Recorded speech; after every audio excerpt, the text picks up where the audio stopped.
3 তারিখ পার হয়ে গেলেও মহাকরণ কর্মচারীদের পকেট ফাঁকা। চলতি মাসের বেতন মেলেনি আজকেও। মহাকরণে কর্মচারীদের বেতন নেই। বেতন নিয়ে তীব্র অসন্তোষ মহাকরণ কর্মচারীদের। জিএসএ দপ্তরের ডিডিওর দ্বারস্থ মহাকরণ কর্মীরা।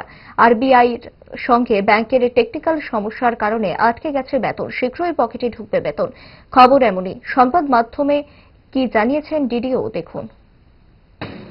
অ্যাকচুয়ালি এক্ষণে বেতনের ব্যাপারটা তো বিল দিতে আমরা সব কইরা পাড়াই দিছি।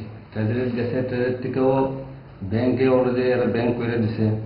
তো ওর লাস্টে আমরা কথা কয়ে জানছি যে এডি আর বিয়ের তরফ থেকে কিছু এরা টেকনিক্যাল কিছু প্রবলেম দেখা দিছে। হ্যাঁ, কোন এরা কাজ করতেছে এডি কি ইনফরমেশনে আছে। এরা চেষ্টা করতেছে মানে ইমিডিয়েটলি এরা সলভ করানোর লেগে চেষ্টা করতেছে। এটাই আমার কাছে ইনফরমেশন। এটি তো সাধারণত 1 তারিখেই তো বেতন বিজ্ঞা যায়। এর মধ্যে 1 তারিখ তো রোববার আসছিল, এরপরে 2 তারিখ হওয়ার কথা। 2 তারিখ হয়েছে না, তখনই আমরা যোগাযোগ করার পরে আমরা তরফ থেকে কোনো কিছু